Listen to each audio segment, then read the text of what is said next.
بیٹا آپ نے پیر والے دن مجھ سے آ کے ملنا ہے، اور تمام ثنا خانوں نے، کیونکہ یہاں کی محفل پاک گزشتہ 2.5 سالوں سے بند تھی، اور محفل پاک کو بحال کیا جائے گا انشاءاللہ۔ ہم محروم رہے ایک سرکار کے منظور نظر ثنا خان جناب غلام محمد پارٹی صاحب سے، جنہوں نے 8 بجے تشریف لانا تھا۔ اب سننے کی سکت نہ آپ لوگوں میں رہی نہ خواتین میں، بے چینی کا ایک عنصر پایا جا رہا ہے، تاکہ ہم محفل پاک کو اپنی منزل تک پہنچائیں۔ اور کچھ گزارشات حاضرین محفل کے مل کرنی تھی، کیونکہ فقیر کی تمام توجہات کا مرکز مرکز الاولیاء رہا، اور مرکز الاولیاء کی تمام تر معاملات کرنے کے لیے ہم نے دن رات ایک کیے۔ اس دوران کافی ملکوں کے دورے بھی رہے، مگر مرکز جو تھا وہ مرکز الاولیاء رہا۔ دربار عالیہ حضرت میاں امیر صاحب کی بھی ذمہ داریاں الحمدللہ انٹرفیتھ ہارمنی کی، اور پوری دنیا میں پیغام سیدی و مرشدی سید چند پیر قادری اور حضرت میاں امیر بالا پیر قادری کو پہنچانا مقصود رہا۔ دوستان نظام، اس دوران اس محفل پاک کو مؤخر کر دیا گیا، مگر اب ہر مہینے ماہانہ 11ویں شریف آستانے پر بھی منعقد کی جائے گی، جیسا کہ تمام درباروں پر بھی منعقد ہوگی اور آستانے پر بھی منعقد کی جائے گی، تاکہ گرب و جوار سے وابستگان اس چیز سے محروم نہ رہ سکیں۔ دوستان عظام، یہاں پہ مریدین کی تشنہ لبی کو پورا کرنے کے لیے کچھ پوائنٹس جو تھے وہ آپ کے مد نظر رکھنے تھے۔ وہ یہ تھا کہ اکثر و بیشتر مریدین اس چیز کا سوال کیا کرتے تھے کہ حضور، ہم جب دربار شریف کے لیے آتے ہیں تو ہمارے دوسرے مسالک سے وابستہ دوست اور کچھ پڑھے لکھے احباب جو ہیں وہ یہ کہتے ہیں کہ درباروں پر جانا قرآن پاک میں کہاں لکھا ہے؟ شکیل صاحب، شاہ صاحب کو لے جائیں۔ درباروں پر جانا کہاں لکھا ہے؟ ہم درباروں پر کس طرح جا سکتے ہیں جبکہ درباروں کا کہیں بھی ذکر موجود نہیں ہے؟ اب پیر و مرشد کی کیا ضرورت ہے جبکہ ہم مسلمان تو ہیں، مگر کیا قرآن میں بھی پیر و مرشد کا ذکر موجود ہے؟ اگر کوئی دوست یا مرید کسی اپنے دوست کو بتاتا ہے کہ جی پیر و مرشد کا ذکر رہا، تو کہتا ہے یار چلیاں نہیں گلاں کرتا ہے، قرآن پاک دے اندر ذکر کدھر موجود ہے؟ پھر اس کے بعد یہ آستانوں پر جاتے ہیں، کہاں لکھا ہے آستانوں پر جانا؟ کہاں لکھا ہے ولی کامل کی صحبت میں بیٹھنا؟ کہاں لکھا ہے یہ تمام تر معاملات؟ تو اس کا ذکر خیر کیا قرآن پاک میں بھی موجود ہے؟ یار آپ بڑے اپنے پیر و مرشد کے نام لیتے ہیں، بڑا پیر پیر کا ذکر کرتے رہتے ہیں، کیا پیر و مرشد کے ساتھ وابستگی اختیار کرنے سے چھڑ تینوں جنت ہی نہ مل جانی یار، کرنے لی گلا کر؟ یہ باتیں جو ہیں ہمیں درپیش ہے، یہ باتیں ہمیں درپیش ہے۔ اور علماء حق کی موجودگی میں جس طرح کہ جمعرات والے دن ایک جمع غفیر کے سامنے ان تمام تر چیزوں کو احسن طریقے سے بیان کیا گیا، آج انہی تشنگان علم کے لیے کچھ باتیں جو اس معاشرے میں ہمیں سننے کو مل رہی ہیں وہ از روح قرآن آپ کے ملک کیے دیتا ہوں، کہ جس کا آپ کو ترجمہ بھی کرنے کی ضرورت پیش نہیں آئے گی۔ دوستان کرام، پہلی اگر بات کی جائے کہ پیر و مرشد کا ذکر کہاں موجود ہے قرآن پاک میں، تو یہ یاد رکھیے کہ ہمیں جس انداز سے نبی پاک صلی اللہ علیہ وآلہ وسلم نے قرآن پاک پڑھنے کا کہا اور قرآن کے ساتھ سورہ قحف کو پڑھنے کا کہا، وہ ہم پڑھتے تو ہیں مگر اس کو سمجھنے کی کوشش نہیں کرتے. پیر و مرشد کا ذکر قرآن پاک میں کہاں ہے؟ سورہ قحف آیت نمبر 17.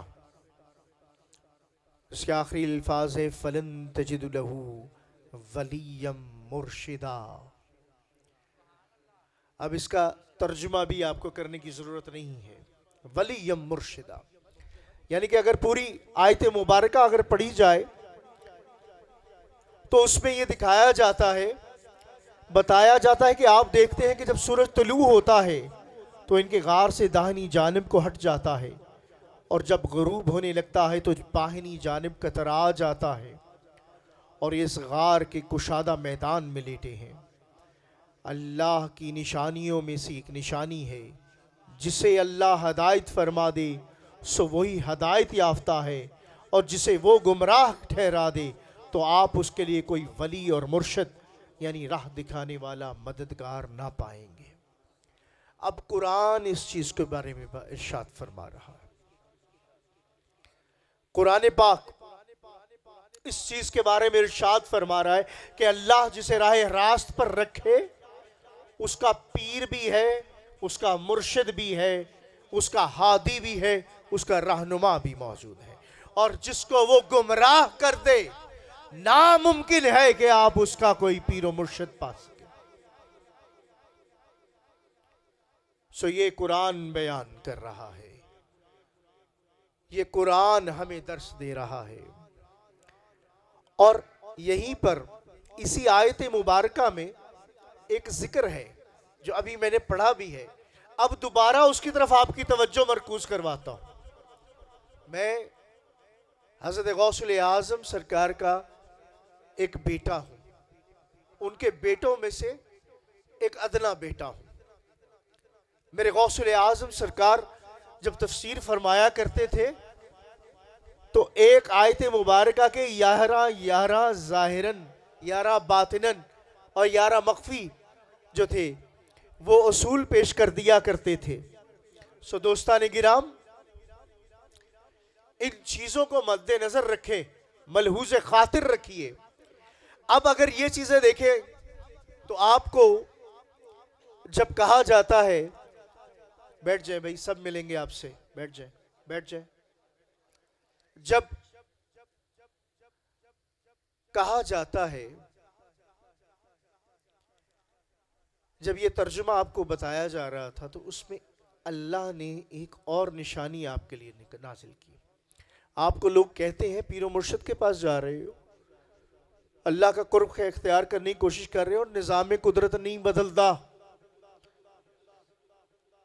نظام قدرت نہیں بدلدا. اللہ دے ولیاں دی جنی مرضی تسی سیوا کر لو، جو کچھ مرضی کر لو، جو ہونا ہے ہو کے رہنا ہے.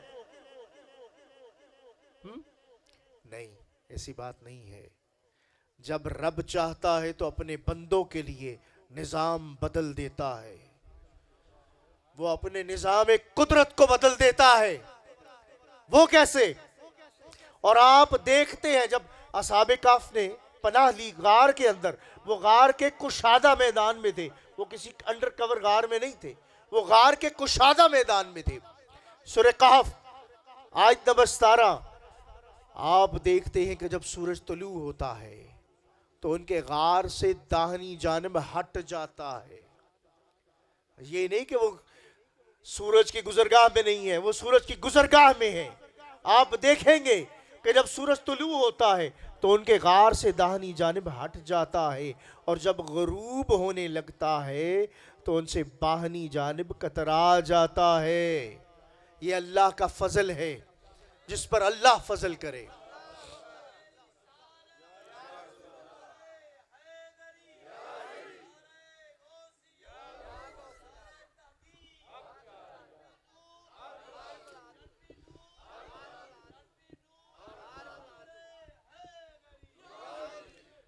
اب ہمارے مسلک کے ہی بڑے بڑے علماء حضرات لاجواب ہو جاتے ہیں بہت سی معاملات میں، اور خود اپنے دربار میں وابی بن کے بیٹھ جاتے ہیں. ہمارے ہی مسلک کے علماء حضرات اور وہ درباروں کے بارے میں اپنی علمی سطح کے مطابق تفسرے کرنا شروع کر دیتے ہیں، کیونکہ انہوں نے وہ علم وہ پڑھا ہے کہ وہ جن کو بخاری نہ آئی بخار آ گیا ہے، جن کو ہدایت نہیں آئی، جنہوں نے علم حاصل کیا کہ وہ اس کو کمائی کا ذریعہ بنا سکے، جنہوں نے علم صرف اسی لیے حاصل کیا خطبے سیکھ لو، نمازہ 5 روپے فی نماز سیکھ لو، ایسے سارے معاملات ہو جن نہیں۔ اور ہمیں نقصان نہ صرف ایسے کم علم، جس طرح علامہ عبد المصطفیٰ چشتی سے فرما رہے تھے، یہ ایک عظیم باپ کا ایک عظیم ثبوت ہے۔ یہ بتا رہے تھے کہ بغیر علم کے نہ کوئی عالم ہوتا ہے، بغیر علم کے نہ کوئی پیر بن سکتا ہے۔ یہ سچ ہے، کیونکہ حضرت غوث اعظم سرکار نے فرمایا کہ درست العلم حتی صرت قطبا، کہ میں نے علم کو اس طریقے سے حاصل کیا کہ پروردگار عالم نے مجھے مقام قطبیت عطا فرمایا۔ وَنِلْتُ السَّعْدَ مِن مَوْلَى الْمَوَالِي، اور یہ سب سعادت میرے مولا الموالی، میرے نبی مکرم رحمت مجسم کی بدولت مجھ سے آ جڑی۔ اب درباروں پر جانا قرآن پاک میں کہاں ثابت ہے، اور درباروں سے کسب فیض کرنا کہاں ثابت ہے؟ آؤ قرآن پڑھو، قرآن سمجھو، جب قرآن بات کرے گا تو بات کی سمجھ لگے گی۔ جب اصحاب کہف کو پا لیا گیا اور رب نے ان کو ان کے حال سے آگاہ کر دیا، اور اس طرح ہم نے ان کے حال سے ان لوگوں کو جو چند صدیاں بعد کے تھے مطلع کیا کہ وہ جان لے کہ اللہ کا وعدہ سچا ہے، یہ بھی کہ قیامت کے آنے میں کوئی شک نہیں۔ جب وہ بستی والے آپس میں اس معاملے میں جھگڑا کرنے لگے تو انہوں نے کہا کہ ان کے غار پر ایک عمارت بنا دو، ان کا رب ان کے حال سے خوب واقف ہے۔ یہ جو لوگ جھگڑے تھے اصحاب کہف کے بارے میں، انہوں نے کہا یہاں ایک عمارت بنا دو بلند کہ ان کا رب ان کے حال سے بخوبی واقف ہے۔ ان ایمان والوں نے کہا، جنہیں ان کے معاملے پر غلبہ حاصل تھا، کہا ہم اس کے دروازے پر ضرور ایک مسجد بنائیں گے تاکہ اس میں نمازی نماز پڑھے اور ان کی قربت سے خصوصی برکتیں سمیٹ سکے۔ یہ تو قرآن کہہ رہا ہے، یہ تو قرآن بتا رہا ہے کہ وہ احباب جن پر رب اپنا فضل فرماتا ہے، رب اپنا کرم فرماتا ہے، رب اپنی خاص قوتوں سے، خاص توجہات سے نوازتا ہے، تو ان پر کرم بھی ایسا کیا جاتا ہے کہ ان کے قرب کی بدولت دوسرے بھی نوازے جاتے ہیں۔ یہ قرب ہے ان مقررین کا، ان لوگوں کا جن کی وابستگی کی بدولت رب نہ صرف آنے والوں کو بلکہ ان سے ارادت رکھنے والوں کو، ان سے محب اور حبداری کرنے والوں کو نوازتا ہے، کیونکہ رب کی وہ خاص نشانیاں بن جاتی ہیں، کیونکہ رب اپنے ہی قرآن میں فرماتا ہے کہ رب وہ خود نہیں بولتے، میرا نبی خود نہیں بولتا، وہ جب بولتا ہے تو میرا رب بولتا ہے۔ سو دوستان کرام، یہ تو رہا درباروں پہ۔ اب یہ دیکھیں، کئی حبدار، کئی پیار کرنے والے، وہ دیکھتے ہیں، ان میں سینس ہوتی ہے، وہ جانتے ہیں کہ اس سیب میں سے خوشبو آ رہی ہے، یہ سیب اچھا ہے۔ جن کو رب نے اتنی سی صلاحیت دی ہوتی ہے، وہ زیادہ صلاحیت کے حامل نہیں ہوتے، وہ دیکھ لیتے ہیں کہ تیری نسل پاک میں ہے بچہ بچہ نور کا، تو ہے عین نور تیرا سب گھرانہ نور کا۔ وہ دیکھ لیتے ہیں کہ ان کو رب نے اپنے فضل سے نوازا ہوا ہے، یہ وہ لوگ ہیں جن پر رب نے اپنا انعام کیا ہوا ہے۔ سو صرف زیادہ ان پہ علم نہیں ہوتا، وہ صرف یہ کہتے ہیں محبوبہ تیرا در مل لیا، در دردی در در نالو در بن جا ایک دردہ جے بن کے رہ جائے تے رہ جائے کوئی پردہ. وہ صرف وابستگی اختیار کر لیتے ہیں. اور ان سے کوئی پوچھے کیا کر رہے ہو؟ کہ جی اپنے پیر و مرشد سے عشق کر رہا ہوں. کیا کر رہے ہو؟ اپنے پیر و مرشد سے عشق کر رہا ہوں. اب اپنے پیر و مرشد سے عشق کر رہا ہوں. یہ عشق کرنا قرآن پاک میں کہاں ہے؟ ان ولیوں کے پاس جانا قرآن پاک میں کہاں ہے؟ یہ میری روٹین کا ایسا، میں نے کوئی نشانیاں نہیں لگائی، بس آپ لوگوں کے لیے ان چیزوں میں صرف یہ رکھی ہے. اب ان ولیوں کے پاس جانا قرآن پاک میں کہاں سے ثابت؟ اب اگر یہ پوچھا جائے تو پھر قرآن کیا کہتا ہے؟ قرآن سورہ کہف آیت نمبر 28، اے میرے بندے وَاصْبِرْ نَفْسَكُمْ مَعَ الَّذِي، اے میرے بندے تو اپنے آپ کو ان لوگوں کی سنگت میں جمائے رکھا کر جو صبح و شام اپنے رب کو یاد کرتے ہیں، اس کی رضا کے طلبگار رہتے ہیں، اس کے دید کے متمنی اور مکھڑا تکنے کے آرزومند رہتے ہیں. تیری محبت اور توجہ کی نگاہیں ان سے نہ ہٹے. کیا تو ان فقیروں سے دھیان ہٹا کر دنیاوی زندگی کی آرائش چاہتا ہے؟ اور تو اس شخص کی اطاعت بھی نہ کر جس کے دل کو ہم نے اپنے ذکر سے غافل کر دیا اور وہ اپنی ہوئے نفس کی پیروی کرتا رہا اور اس کا حال حد سے گزر گیا. رب کیا کہہ رہا ہے قرآن پاک میں؟ اور اپنے آپ کو انہیں کے ساتھ جوڑے رکھ، وابستہ رہ، ان کے ساتھ جڑ جا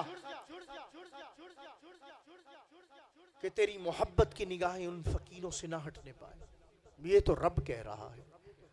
تو پھر یہ تمام آیتیں آپ کو ان کی آیتوں کے نمبر کے ساتھ اس لیے بتائی کہ یہ سب کے عالم بن جائیے، اس سب کی تبلیغ کیجئے، ان آیات کو حفظ کر لیجئے، اور اللہ کے حضور جب آپ پیش ہوں تو آپ کے علم میں ہو کہ آپ ساری زندگی کیا کرتے رہے. جب ایسے احباب جو آپ کے عقیدے کے ساتھ چھیڑ چھاڑ کرنے کی کوشش کریں تو آپ ان کو عقلاً دلیلاً اور صرف قرآن پاک کی آیات ان کے سامنے رکھ دیں اور ان کو کہیں بھائی یہ پڑھ لینا، پڑھنے کے بعد مجھ سے بات کر لینا، اور اگر نہیں آتی سو قالو سلاما. جاہل سے بحث نہیں کرنی، جو قرآن کے آگے بھی بحث کرے پھر اس سے بحث نہیں کرنی. اب ان پاکوں کی وابستگی کیا کرے گی؟ ان پاکوں کی وابستگی آپ کو کیا عطا کرے گی؟ ان پاکوں کی وابستگی آپ کو وہی کچھ عطا کرے گی جو اصحاب کہف کا قرب اصحاب کہف کو کتے کو عطا کر دیا. جس قرب نے اس کتے کو جو ہے وہ جنت کا حقدار بنا دیا. سب جانتے ہیں کچھ جانور جنت میں بھی پائے جائیں گے. وہ ویل جس میں نبی رہا، اصحاب کہف کا کتا، اس نے کیا کیا؟ وہ پاکوں کے ساتھ صرف وابستگی اختیار کر گیا. وہ صرف پاکوں کے ساتھ وابستگی اختیار کر گیا. اور جب وہ جا رہے تھے اللہ کی راہ میں پناہ لینے تو کتا جب ان کے ساتھ جڑا، انہوں نے کتے کو پیچھے کرنے کی کوشش کی. کتے نے اپنی دم کو نیچے کر کے اپنی آواز میں ان کو بتانے کی کوشش کی، حضور کتا تو ہوں مگر بھونکنے والا نہیں ہوں. یہ بھونکنے کا عنصر، یہ بھونکنے کا عنصر اگر جاندار میں سے نکل جائے تو یقین کیجئے اس کو قرب بھی جو ہے فائدہ دیتا ہے. وہ قرب بھی اس کو نواز کے جنت کا حقدار بنا دیتا ہے. سو دوستان گرام، یہ قرآن بولتا ہے. قرآن پاک کی کچھ آیات بولتی ہیں. جب علامہ عبدالمصطفیٰ چشتی صاحب جیسے خاندانی لوگ اس کا ترجمہ کرنے بیٹھیں گے، جب پڑھنے بیٹھیں گے اور اپنی مساجد میں اس چیز کی تبلیغ کرنا شروع کریں گے تو انداز ہی اور ہوگا. دوستان کرام، یہ وہ چیزیں تھیں جو والد گرامی بھی مجھے کہا کرتے تھے کہ علی رضا اے بیان کریا کر بیٹا، اے بولیا کر، اے دسیا کر، اے ساری چیزاں دے بارے چ آگاہی دیا کر۔ سو دوستانی کرام، وقت ملحوظ خاطر ہے، وقت بہت جو ہے وہ گزر چکا، مگر جو اسلوب کی باتیں تھی، جو قرآن بولتا ہے، قرآن تو اپنے ولیوں کی اس قدر حمایت کے بارے میں بیان کرتا ہے جو رب نے بیان کیا ہے کہ جو میرے ولی کے ساتھ، جو میرے مقررین کے ساتھ غلط کرتے ہیں وہ اللہ اور اس کے رسول سے جنگ کے لیے تیار ہو جائے۔ اس کی طرف اگلی 11ویں شریف پہ چلا جائے گا، اگلی 11ویں شریف پہ اس پہ بات کی جائے گی، مگر اپنے عقیدے کی پختگی کے لیے یہ کچھ آیات مبارکہ یاد کیجئے۔ اس کا رد کوئی نہیں کر سکتا، اس کا رد کو آپ کے سامنے کوئی پیش نہیں کر سکتا کہ آپ کو ان آیات مبارکہ کے ترجمے بھی کر کے سنانے کی ضرورت نہیں۔ پروردگار عالم ہمیں علم نافعہ کو سمجھنے کی، اس پر عمل پیرا ہونے کی توفیق عطا فرمائے، علماء حق کی صحبت میں بیٹھنا نصیب فرمائے، ایسے مشائخ عظام کے ہاتھ میں اپنے ہاتھ دینے کی توفیق عطا فرمائے جو اپنی ذمہ داریوں سے باخوبی آگاہ بھی ہے اور آپ کو، آپ کے دین کو، آپ کی ذات کو، آپ کی اولاد کے محافظ بھی ہیں کہ وہ آپ کے عقیدے کو احسن انداز سے بارگاہ نبوت میں پیش کریں اور نبی پاک صلی اللہ علیہ وآلہ وسلم ان عقیدے کو بارگاہ رب العزت میں پیش کریں۔ میں آپ سب کے آنے کا شکر گزار ہوں، یہاں پر عروج ٹی وی والوں کا بھی شکر گزار ہوں جنہوں نے فقیر کی اس محفل پاک کو کور کرنے کی کوشش کی۔ عروج ٹی وی والے نعت رسول مقبول اور اس مسلک کی خدمات کو انتہائی احسن انداز سے سر انجام دے رہے ہیں۔ پروردگار عالم عروج ٹی وی کو مزید عروج عطا فرمائے اور ہم سب کو دین حقہ کی سرفرازی کے لیے، سر بلندی کے لیے عمل پیرا ہونے کی توفیق عطا فرمائے۔ وآخر دعوانا ان الحمدللہ رب العالمین۔ کھڑے ہو جائیں، درود و سلام پڑھا جائے جی۔